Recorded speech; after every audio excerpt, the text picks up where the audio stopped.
Telespectadores da TV Prevê, estamos iniciando mais um programa É Direito e hoje o meu convidado é o professor Fábio Gabus Álvares, que é advogado, mestre em Direito e professor de Direito Constitucional e de Direito Internacional Público do IESB Prevê.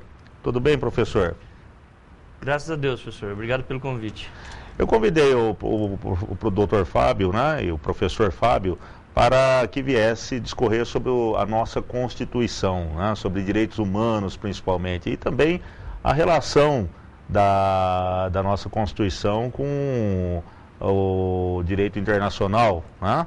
Fábio, a nossa Constituição, certo, para que o telespectador entenda, sempre sofreu muitas críticas, né? Sofre muitas críticas até hoje. A maior parte dos artigos dessa Constituição, doutor, ela já foram regulamentados? Sim, professor. Vários dispositivos tratam de direitos e o artigo mais conhecido da Constituição, que é o artigo 5º, ele se refere aos direitos e garantias individuais. No parágrafo 1º desse dispositivo, vem escrito que esses direitos têm eficácia imediata a partir da promulgação da Constituição. Porém, em outros artigos, existe um dispositivo falando o seguinte: lei complementar regulará o previsto nesse dispositivo. Então, a nossa Constituição de 88, ela vem de uma corrente constitucionalista chamada o constitucionalismo do bem-estar social. Essa corrente teve a sua origem na Alemanha e ela permeou a terceira fase do constitucionalismo brasileiro, as constituições de 1934, a Constituição de 1946 e a nossa Constituição de 1988.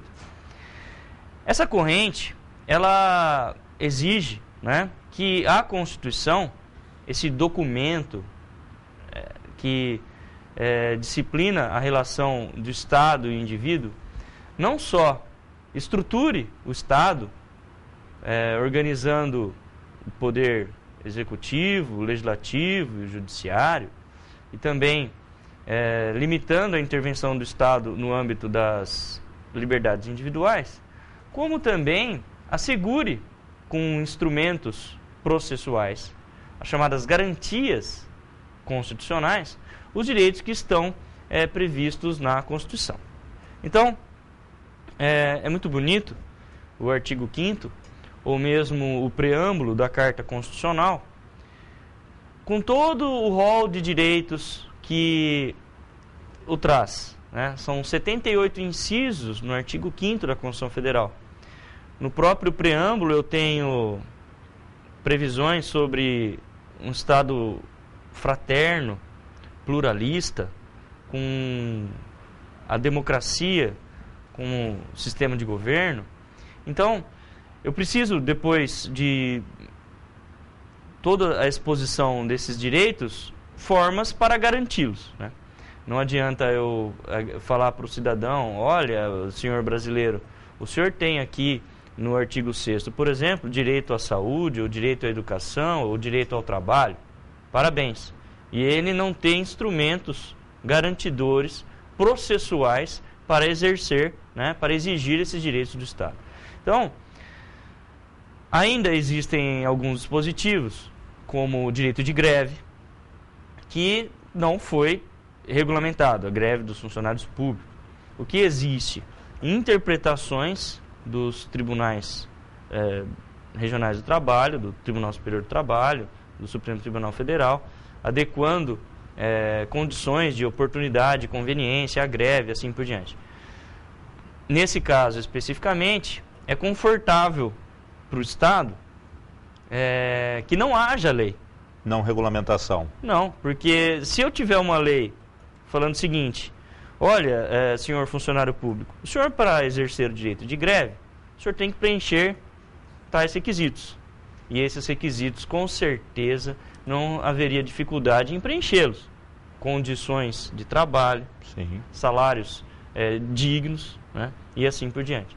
Então, alguns dispositivos ainda ficam relegados ao tempo. Por exemplo, doutor Fábio, a questão da aposentadoria. Se eu não me engano, a Carta Magna coloca que todo cidadão tem o direito de se aposentar com o mesmo salário, né, quando estava na ativa. Isso não acontece, né? O Supremo Tribunal Federal e o Tribunal de Justiça do Estado de São Paulo... Tem outros entendimentos, vamos dizer assim. Não, eles têm garantido. Tem garantido? Tem garantido, principalmente a seção de direito público do Tribunal de Justiça do Estado de São Paulo tem garantido. Mas, é bem oportuno lembrar que o funcionalismo federal tem uma regulamentação. Sim. O funcionalismo estadual tem outra regulamentação. E o funcionalismo municipal tem outra. Então, o que acontece? Eu tenho, por exemplo, um cidadão que, na hora de se aposentar, teve uma defasagem lá. E a hora que ele vai receber o seu salário da aposentadoria, ele vê uma defasagem, um percentual do que ele iria ganhar se estivesse na ativa. 70%, 80%. Sim. Esse cidadão, procurando um advogado e buscando na justiça, com certeza ele vai ser abraçado pelo Poder Judiciário, pelo tribunal, e vai resolver esse problema e vai conseguir ter lá o seu soldo integral. Porém, o brasileiro, né, ele faz parte da tradição latino-americana, ele se acomodar, né? Então, de todo o funcionalismo, menos de 5% vai atrás dos seus direitos, né? E eles acabam se acomodando com aquele valor e não buscam um advogado ou nem um judiciário. Mas, doutor, talvez não seja porque o caminho é longo também, doloroso, em função até de não haver a regulamentação? O advogado, é claro, ele vai expor ao seu cliente as mazelas de uma ação e todo o tempo que ela vai demandar. Não é incomum, né, você ter um processo que demore nas varas da Fazenda Pública, por exemplo, estaduais, 3, 4 anos para serem julgados. Sim. E depois eles vão demorar mais 4, 5 anos no tribunal, na seção de direito público. Então, uma demanda de 10 anos é comum. Sim. Na esfera federal ainda pode demorar um pouco mais, né, por causa do número de ações que correm no TRF da terceira região. Sim. Então, demanda tempo. Mas também, o cidadão tem que crer que não há outra saída, por enquanto. Nós temos juizados especiais federais, nós temos juizados estaduais, mas que também não têm competência por causa dos valores, né? Se eu pegar o que um funcionário público, a diferença salarial de um ano, com mais 13º, e somo isso nos últimos 5 anos que ele tem direito, fora não abraçados pela prescrição, então dá um valor que já passa dos limites, né? Então, infelizmente, tem que aguardar a demanda prosseguir. Mas essas controvérsias, doutor Fábio, né, justamente em função da falta de regulamentação e pelo que nós sabemos, o Congresso é quem teria que regulamentar esses artigos da Constituição, né? A pergunta é o seguinte: muitos dos artigos da nossa Constituição ainda não estão regulamentados ou a maioria já foram regulamentados com leis complementares, com as ordinárias e assim por diante? Não, a maioria. A maioria já está. Com certeza, a maioria. Ainda existe um ou outro que não é interessante para o Estado não ainda. é interessante.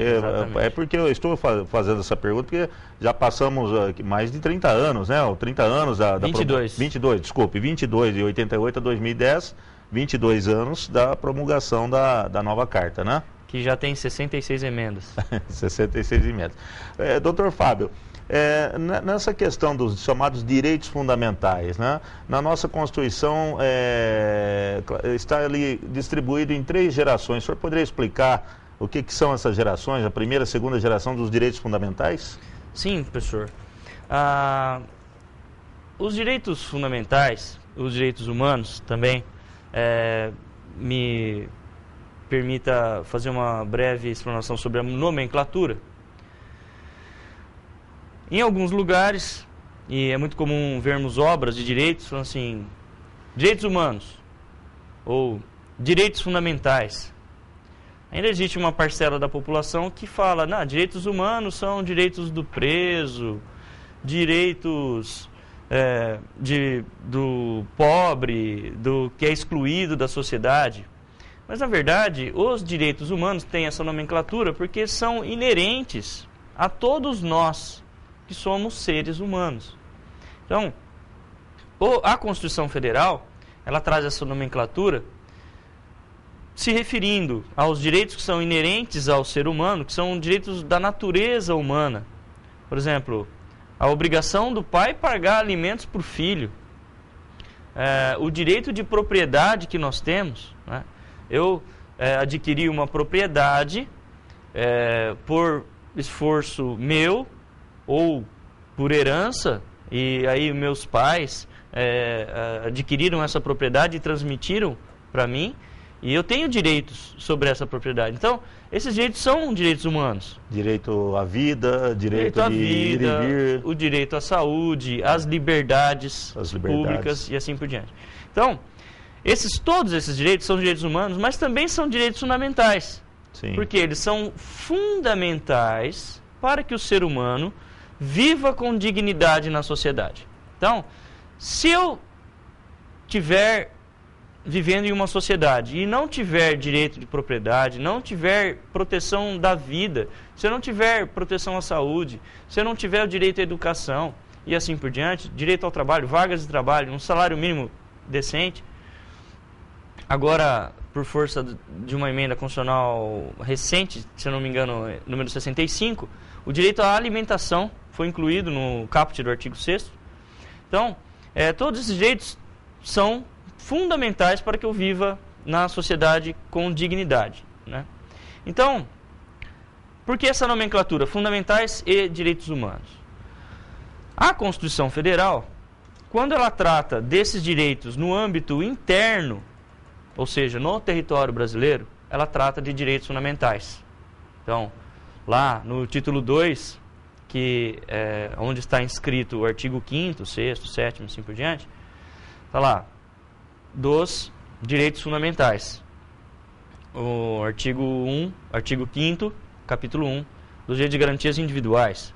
Então, quando ela trata internamente, ela trata de direitos fundamentais. Mas quando ela se refere a esses mesmos direitos no âmbito da comunidade internacional de nações, ela chama de direitos humanos. Daí a própria previsão do parágrafo 2º e também do parágrafo 3º do artigo 5º, quando se refere aos tratados internacionais de direitos humanos. Então, a nomenclatura são sinônimos, só que direitos humanos no âmbito internacional e dos direitos fundamentais no direito interno. A questão das gerações, também é interessante ressaltar que quando eu trato de gerações de direitos humanos ou de direitos fundamentais, eu não posso ter aquela ideia de substituição.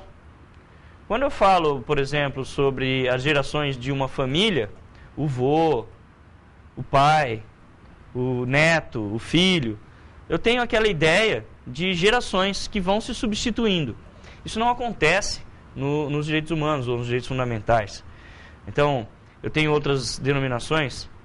Alguns autores chamam de categorias, alguns autores chamam de dimensão, mas o mais comum mesmo é a questão das gerações. E o que seria basicamente a primeira geração, Dr. Fábio, dos direitos fundamentais? A primeira geração, ela significa o primeiro passo que o ser humano deu contra a autoridade, o poder absoluto do Estado.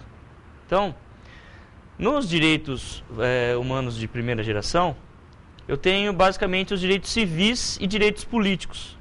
Os direitos civis aí incluem as liberdades, né? Basicamente, uma grande conquista na Idade Média e tendo o seu ápice, né, na própria Revolução Francesa. Então, as liberdades garantindo ao cidadão que o Estado não intervenha no âmbito das suas liberdades. Então, a nós, por culpa da celebração desses direitos, a nós é imposto o princípio da liberdade. Nós podemos fazer tudo, Podemos fazer tudo, só não podemos fazer o que a lei proíbe. Então, a nós é imposto o princípio da liberdade. Podemos fazer tudo, só não podemos fazer o que a lei proíbe. Aliás, também, não é que nós não somos permitidos a fazer o que a lei proíbe. Na verdade, a lei não diz, no artigo 121 do Código Penal, por exemplo, que traz no seu tipo penal um verbo e um sujeito. Matar alguém. O artigo 121 do Código Penal, ele não fala, olha, cidadão, o senhor está proibido de matar alguém. Ele fala, não, se você matar alguém, está aqui a sanção. Né? Então, o âmbito da nossa liberdade é tão grande que você acaba só sofrendo a sanção. Pro Estado, para a administração pública, já é um princípio chamado princípio da legalidade. O Estado só pode fazer o que a lei permite. Então, o âmbito de ação do Estado em relação ao âmbito das liberdades individuais é muito menor, muito mais restrito. Então, esses direitos de primeira geração, eu percebo que eu tenho essas liberdades quando o Estado não intervém. Né? Então, eu me sinto mais livre quando eu não tenho a presença do Estado. Já é o contrário dos direitos de segunda geração. São os direitos onde eu percebo que eu tenho os direitos quando eu sinto a presença do Estado. Saúde, educação, segurança, basicamente. Então, são direitos humanos também. São direitos humanos na segunda geração. Esses direitos já são um pouco mais recentes, né? São do começo do século passado. E são fruto de outras conquistas, de outras revoluções que aconteceram ali com base nas teorias marxistas e na Revolução Russa, na Constituição Alemã de 1919 e assim por diante. Então, são os direitos sociais, saúde, educação, os direitos culturais e também os direitos econômicos. Dá até para fazer um paralelo, então, com a história, né? A primeira geração estaria mais ligada à Revolução Francesa, liberdade, igualdade e fraternidade, né? Exatamente. Aí vem a segunda geração, que é justamente quando a sociedade se viu acuada, sem qualquer amparo do Estado, e a segunda geração vem colocar, olha, o Estado vai amparar a Precisa da sociedade. intervenção do Estado para minimizar as diferenças que surgiram por causa do sistema capitalista de produção. E o que vem a ser a terceira geração? A terceira geração, inclusive, essa classificação que eu trouxe, professor, é a mais utilizada. Existem autores que tratam de quinta, sexta geração, mas na verdade são subdivisões dessas gerações. Mas essa terceira geração, ela está se referindo aos direitos mais recentes, aqueles onde eu imagino o povo, como membro do Estado, sendo beneficiado de uma maneira mais ampla.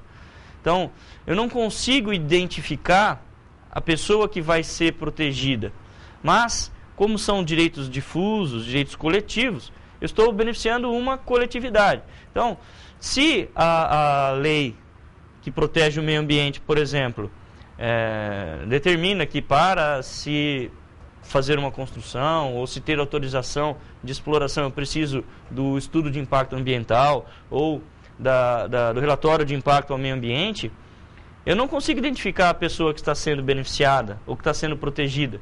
Eu não sei se é a geração dos meus filhos ou dos meus netos, não sei se verei a geração que estará protegida pela lei que determina que a nascente da água vai ser respeitada. Então, é uma coletividade. Quando a legislação do Banco Central sobre consórcios, também o próprio Código de Defesa do Consumidor, por que não o Estatuto do Idoso, o Estatuto da Criança e Adolescente. Então, são todos mecanismos, são todas leis que vêm surgindo para equalizar, trazer um grau de igualdade entre essas pessoas que são frágeis em relação ao resto do sistema. Agora, falando já nessa ligação entre o constitucional e o internacional, na sua opinião, doutor, é possível haver uma unificação certo? Ou até uma globalização dessas normas, tá? Uma vez que fala-se tanto pelos 4 cantos aí da Terra nos direitos humanos? Com certeza, professor. O que acontece é que é um tema que é muito discutido em sociologia do direito, inclusive nas crises contemporâneas do direito, se questiona, né? Eu tenho, por exemplo, na comunidade europeia, uma Constituição para os membros da comunidade. Então, se questionar... Hoje são, se não me engano, 25 países, né?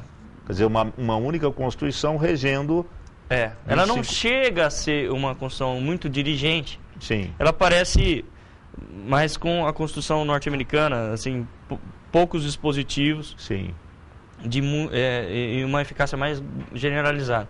Porque os estados têm as suas constituições internas. Sim. Então, os países foram adequando suas constituições, né, para recepcionar essa nova Constituição da União Europeia.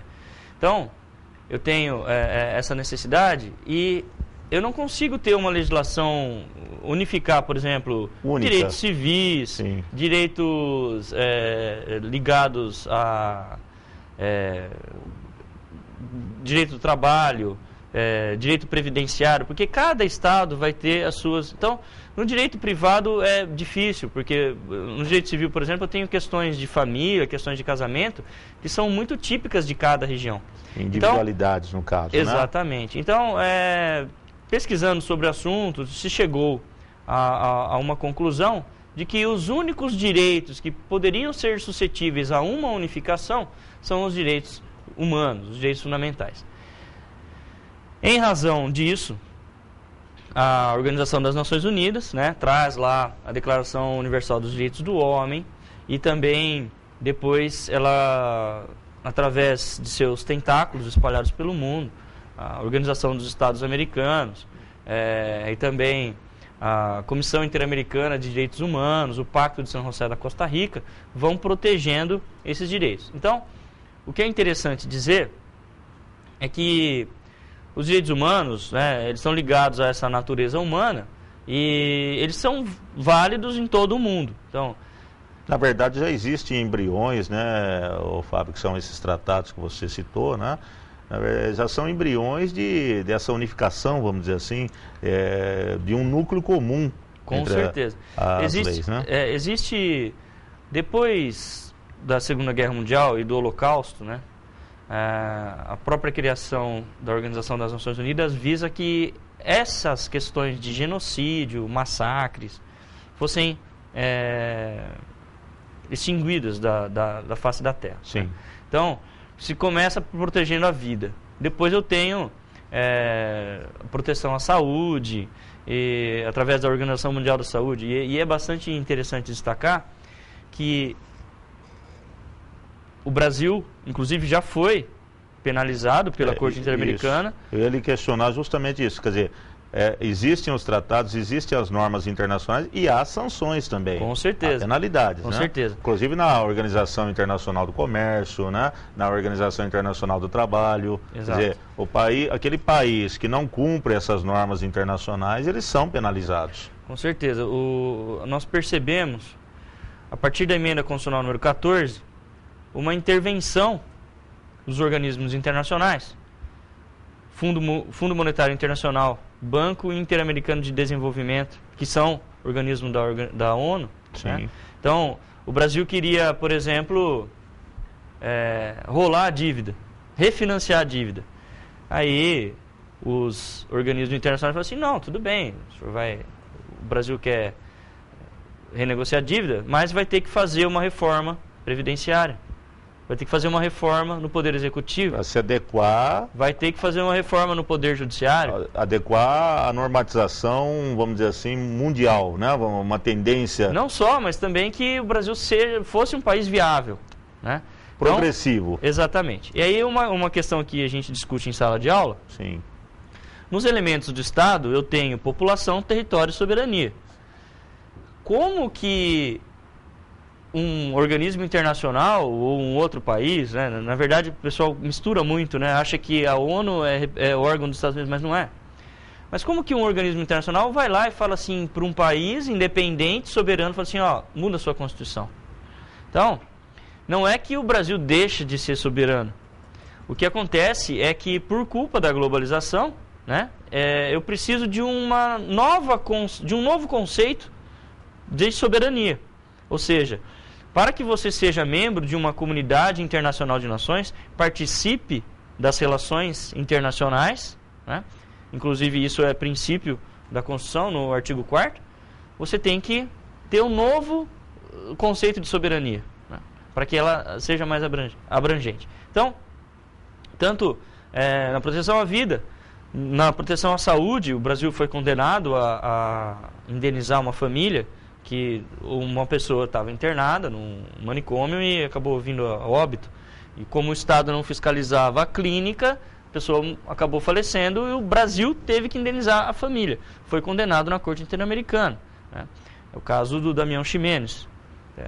Está à disposição na internet. Sim. E, então, saúde é um exemplo. A educação. Trabalho. O trabalho. Trabalho escravo. A Organização Internacional do Trabalho, por exemplo, trouxe numa decisão, numa orientação recente, que as glebas de terra, aonde for localizada, presenciada, uma condição análoga à de escravo, haveria a perda dessa terra para a reforma agrária, né? Então, sim, isso é uma orientação da Organização Internacional do Trabalho que já está sendo regulamentada no Brasil. Uma última pergunta, Dr. Fábio. Na sua opinião, a nossa Constituição é uma Constituição neocapitalista, mas ela é progressiva, certo? Ela está em conformidade com as tendências, né, mundiais de se fazer valer os direitos do cidadão?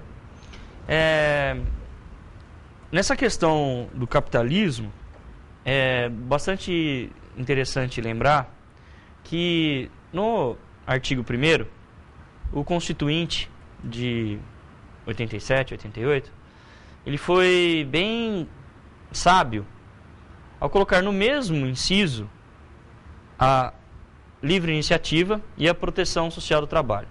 Então, não que o Brasil adote o sistema capitalista. Então, ao proteger a livre iniciativa e ao proteger, no âmbito de igualdade, o trabalho, proteção social do trabalho, eu vou ter buscar uma igualdade para que não haja o conflito de classes. Então, embora a Constituição seja capitalista, ela incentive a livre iniciativa, proteja a livre iniciativa, eu tenho também um outro lado dessa, e por isso ela é a terceira Constituição do welfare state, do Estado do bem-estar social, do constitucionalismo do bem-estar social, protegendo os direitos sociais. Então, essa distribuição de renda para diminuir a igualdade, para que as pessoas não morram de fome, para que tenham alimentação, é um âmbito de proteção desses direitos, mas sem deixar de proteger o empresário, de proteger o comerciante, de proteger como é que se diz? O profissional liberal e o autônomo, inclusive. Ótimo, então eu gostaria de, claro, precisaríamos mais tempo, né, Dr. Fábio, e também com certeza vou lhe convidar para retornar para que a gente possa, numa outra oportunidade, discutir mais alguns tópicos, né, tanto da Constituição quanto da questão do direito internacional, né, para que o nosso telespectador tenha conhecimento, certo, de que está ocorrendo todo um processo de evolução, né? A Constituição é uma Constituição ainda nova, podemos colocar, são 22 anos, como você bem colocou, mas que ainda carece de amadurecimento, né? Daí a razão das emendas. Com certeza. Né? Daí a razão das emendas. E no trato internacional, o Brasil está agora se abrindo para o mundo, né? Se voltando para o processo de globalização e também, com certeza, muitos tópicos são emergentes, né? E terão que ser discutidos exaustivamente, certo? Pela sociedade como um todo, para que a gente possa ter o melhor, vamos dizer assim, em termos de garantias da nossa sociedade. Daí a razão de convidá-lo numa outra oportunidade, para que a gente venha discutir esses tópicos que são muito importantes para esclarecer a população, para que ela possa participar também desse processo, né, vamos dizer assim, de constituição das garantias da nossa sociedade perante a comunidade internacional. Sem dúvida, professor. Eu agradeço o convite e me coloco à disposição para uma nova oportunidade, nós trazermos novos temas. O que ainda é impressionante no Brasil, que as pessoas desconhecem muito dos seus direitos. Então acabam sendo lesadas por não ter esse conhecimento. Tá ótimo. E a você, telespectador da TV Prevê, continue assistindo a nossa programação. TV Prevê, o canal da educação.